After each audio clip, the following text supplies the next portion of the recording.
നിങ്ങളുടെ favourite shows ഇനി ഒരിക്കലും മിസ്സാവില്ല. ഇപ്പോൾ C5 കാണും നിങ്ങളുടെ ഫേവറേറ്റ് ഷോസ് തികച്ചും സൗജന്യമായി. Hello hello, സത്യഭാമയല്ലേ?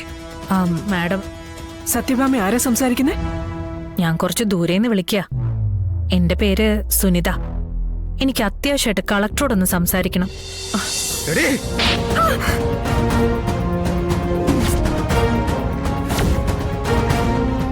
അവൻ ചിലപ്പോ ശ്യാമെ കൊന്നെന്നും ഇരിക്കും. അനാഥനായ അവന് ആകെയുള്ള ഒരു അവകാശിയാണ് പപ്പി. അതുകൂടി അവന്റെ സ്വന്തം അല്ലെന്നറിയുമ്പോ അവന് ഭ്രാന്ത് വരും, മുഴുഭ്രാന്ത്. അപ്പൊ പിന്നെ ശ്യാമയെ കൊല്ലുന്നതുകൊണ്ട് കുഴപ്പമില്ലല്ലോ. ഭ്രാന്തന്മാർക്ക് ഇപ്പൊ എന്തും ചെയ്യാലോ. പിന്നെ ഞാനത്ര ചീപ്പൊന്നുമല്ല ശാലിനി. അത്യാവശ്യം മനസ്സലിവുള്ളവളുവാ. മറ്റുള്ളവരുടെ സങ്കടം കണ്ടാ വേദനിക്കുന്നവളുവാ. നീ ഇപ്പൊ ത്രിശങ്ക സ്വർഗത്തിലാണെന്ന് എനിക്ക് നന്നായിട്ടറിയാം. ഞാനിപ്പൊ ഈ രഹസ്യം സത്യഭാമയെ അറിയിക്കുന്നില്ല. എന്താ എന്താ നിന്റെ ഉദ്ദേശം? പണമാണോ? കളക്ടറല്ലേ, പണം കാണൂന്നൊക്കെ എനിക്കറിയാം. അത് നീ ആ ക്ഷേത്രത്തിന്റെ ഭണ്ഡാരത്തിലേക്ക് അങ്ങ് ഇട്ടേക്ക്. കുറച്ചു പുണ്യം എനിക്കും കിട്ടട്ടെ. പിന്നെ പിന്നെ എന്താ നിന്റെ ഉദ്ദേശം? സ്വന്തം കുഞ്ഞിന്റെ, അതായത് പപ്പിയുടെ പൂജാ ചടങ്ങിൽ പങ്കെടുക്കാനല്ലേ നീ വന്നത്? നീ ആ പൂജയിൽ പങ്കെടുക്കരുത്.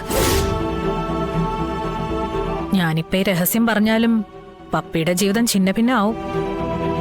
പപ്പിയുടെ മാത്രോ, ശ്യാമയുടെയും രോഹിത്തിന്റെയും ആ കുടുംബം തന്നെ ഇല്ലാതാവും. നീ ആ ഹോമത്തിൽ പങ്കെടുക്കാതിരുന്നാ ഇതൊന്നും സംഭവിക്കില്ല. അമ്മയുടെ സ്ഥാനത്ത് നിന്ന് ശ്യാമ കാര്യങ്ങൾ ചെയ്യുകയും ചെയ്യും. നിനക്ക് ഞാനൊരു 5 മിനിറ്റ് സമയം തരും. അതിനുള്ളിൽ നീ അവിടുന്ന് പോണം. ഇല്ലെങ്കിൽ ഇവിടെ നടക്കാൻ പോകുന്നത് നീ ചിന്തിക്കുന്നതിനും അപ്പുറമായിരിക്കും.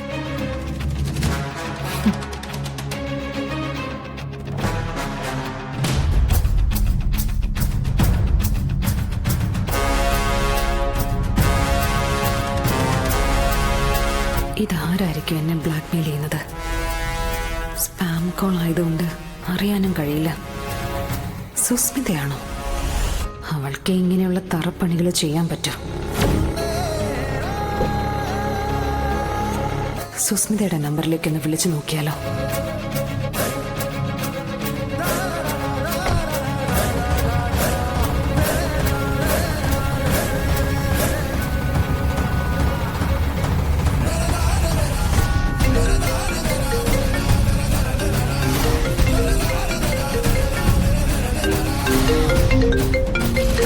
വിളിച്ചത് ഞാനാണോന്നറിയാനുള്ള കളക്ടറുടെ തന്ത്രം. മോളെ ശാലിനി, ഇത് സുസ്മിതയാ. നീ മാനത്ത് കാണുമ്പോ ഞാനങ്ങ് സാറ്റലൈറ്റ് വഴി ശൂന്യാകാശത്താ കാണുന്നത്.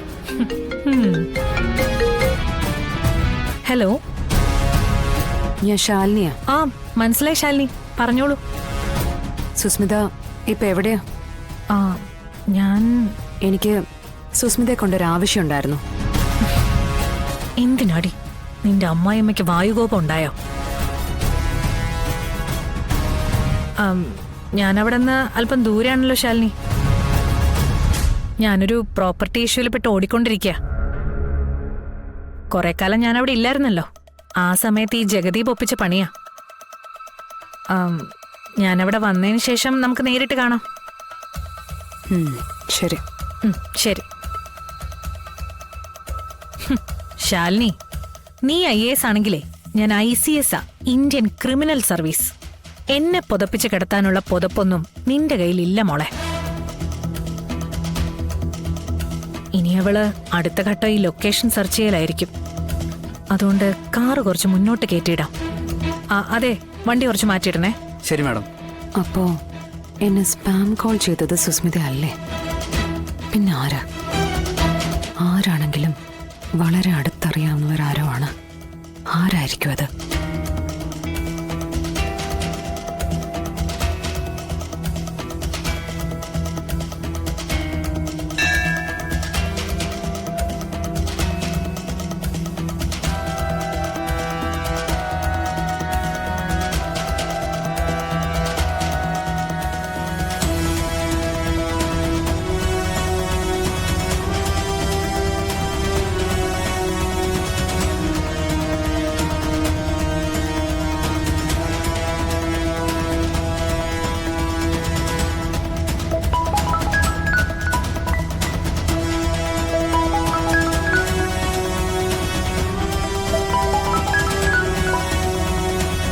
ഹലോ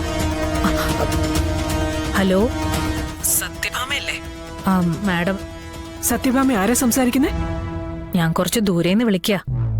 എന്റെ പേര് സുനിത. എനിക്ക് അത്യാവശ്യമായിട്ട് കളക്ടറോടൊന്ന് സംസാരിക്കണം. കളക്ടറോട് സംസാരിക്കണമെങ്കിൽ അത് അവരുടെ ഫോണിൽ വിളിക്കണം. ഇത് സത്യഭാമയുടെ ഫോണാ. അയ്യോ മാഡം, അങ്ങനെ പറയരുത്. കളക്ടറുടെ നമ്പറിൽ വിളിച്ചിട്ട് കിട്ടാത്തതുകൊണ്ടാ ഈ നമ്പറിൽ വിളിക്കുന്നേ. കളക്ടറുടെ മദർ ഇൻ ലോന്റെ ഫോൺ നമ്പർ ആണെന്ന് പറഞ്ഞ് തന്നതാ. പറഞ്ഞാൽ എന്ത് കാര്യവും നടത്തിത്തരുന്നും പറഞ്ഞു. എനിക്ക് എങ്ങനെയെങ്കിലും കളക്ടറോടൊന്ന് സംസാരിച്ചാൽ മാത്രം മതി മാഡം. ഞാൻ ഇവിടെ ഒരു ക്ഷേത്രത്തിൽ നിൽക്കുക. എനിക്കിവിടെ ഒരുപാട് കാര്യങ്ങൾ ചെയ്തു തീർക്കാനുണ്ട്. നിങ്ങൾ മറ്റെന്തെങ്കിലും വഴി നോക്ക്. അയ്യോ, അങ്ങനെ പറയരുത് മാഡം. ഇത് രണ്ടുപേരുടെ ജീവിത പ്രശ്നം. ഇതിനിപ്പോ പരിഹാരം കാണാൻ പറ്റിയില്ലെങ്കിൽ ആരെങ്കിലും ഒരാൾ ആത്മഹത്യ ചെയ്യും. കളക്ടർ ഏതോ ക്ഷേത്രത്തിൽ ചടങ്ങിന് പോയിരിക്കാണെന്ന് പറഞ്ഞു. അതാ മാഡത്തിന്റെ നമ്പർ തപ്പിപ്പിടിച്ച് വിളിച്ചത്. ദയവേത് മാഡത്തിന്റെ ഫോണൊന്ന് കളക്ടർക്ക് കൊടുക്കണം. ഷേടാ, ഇത് വലിയ ശല്യമായല്ലോ. അങ്ങനെ പറയല്ലേ മാഡം. ഒരു മനുഷ്യജീവന്റെ കാര്യമല്ലേ. ഒന്ന് സഹകരിക്കും മാഡം, പ്ലീസ്. ശരി, ഞാനൊന്ന് നോക്കട്ടെ. ആ,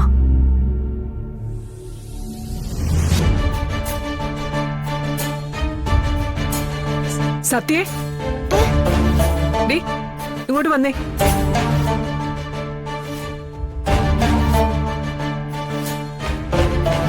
അതെ, ഈ ഫോൺ നിന്റെ അമ്മയ്ക്ക് കൊണ്ട് കൊടുക്ക്.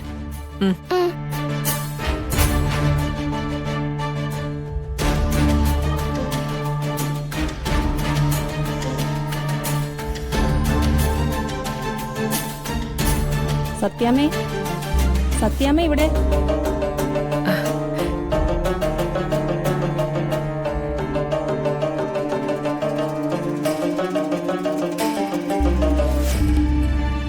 അമ്മേ, അമ്മയ്ക്കൊരു ഫോണുണ്ട്. സത്യാമ്മയുടെ മൊബൈലിലേക്കാ വിളിച്ചത്. അതാരാ? അതും സത്യാമ്മയുടെ മൊബൈലിലേക്ക്. ഹലോ, ആ, കളക്ടറാണോ? അതെ, കളക്ടർ ശാലിനി വിഷ്ണു ആണ്. ഇതാരാ സംസാരിക്കുന്നത്? ഇത് നേരത്തെ വിളിച്ച നിന്റെ ഫ്രണ്ട് തന്നെയാ. ഞാൻ വളരെ മാന്യമായ രീതിയിലാ നിന്നോട് അവിടുന്ന് പോവാൻ പറഞ്ഞത്. പക്ഷെ നീ കേൾക്കുന്നില്ല. അതുകൊണ്ടാ സത്യഭാമയുടെ ഫോണിലേക്ക് തന്നെ വിളിക്കേണ്ടി വന്നത്. ഇനിയും ഞാൻ സത്യഭാമയെ വിളിക്കണോ? അങ്ങനെ വിളിച്ചാ എനിക്ക് പലതും പറയേണ്ടി വരും. എന്നെക്കൊണ്ട് അങ്ങനൊരു സാഹസം നീ ചെയ്യിക്കണോ? 2 മിനിറ്റ് സമയം കൂടി ഞാൻ നിനക്ക് തരും. അതിനുള്ളിൽ നീ അവിടുന്ന് പോയില്ലെങ്കിൽ പിന്നെ ഞാൻ എന്തൊക്കെ ചെയ്യുമെന്ന് എനിക്ക് പോലും പറയാൻ പറ്റില്ല. ഡൗൺലോഡ് ചെയ്യൂ C5 ആപ്പ്. കാണൂ എല്ലാ എപ്പിസോഡുകളും സൗജന്യമായി.